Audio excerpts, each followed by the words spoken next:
آج بہت سارے لوگ کہتے ہیں کہ جناب اولاد جو ہے وہ فرما بردار نہیں ہے، بات نہیں مانتی.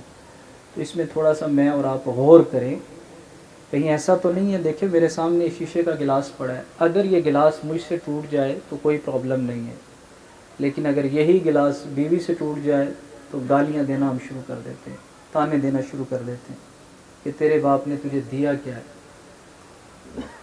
تیری تربیت کیا کی ہے. اللہ کے رسول صلی اللہ علیہ وسلم نے بڑی حکمت بھری گفتگو ارشاد فرمائی. فرمایا کہ جو تم اپنے لیے پسند کرتے ہو وہی اپنے بھائی کے لیے پسند کرو. تم اس وقت تک کامل مومن نہیں ہو سکتے جب تک کہ اپنے لیے جو پسند کرتے ہو وہی بھائی کے لیے نہ پسند کر لو. اب یہاں پہ ماشاءاللہ بزرگ بھی تشریف فرما ہے.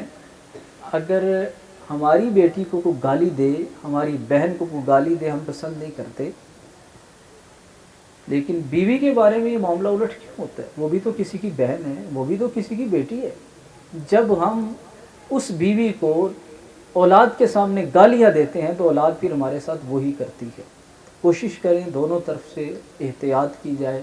اسلام مکمل دین ہے. اسلام نہ صرف یہ مرگ کے موقع پر یا شادی کے موقع پر نہیں ہے، اسلام نے تو ہمیں برتھ سے لے کر ڈیتھ تک ہر طریقہ بتایا ہے.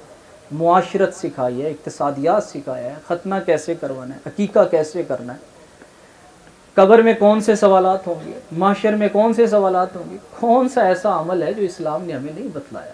میں اور آپ کوشش کریں کہ اسلام کے مطابق تو بچوں کی تربیت جو ہے یہ ساس سسر نہ کرے. ساس سسر کو چاہیے اپنے بیٹے کو بیوی کے حق بتلائیں، اور بچی والوں کو چاہیے ماں باپ کو کہ وہ جو ہے اپنی بیٹی کو خامند کے حقوق بتلائیں.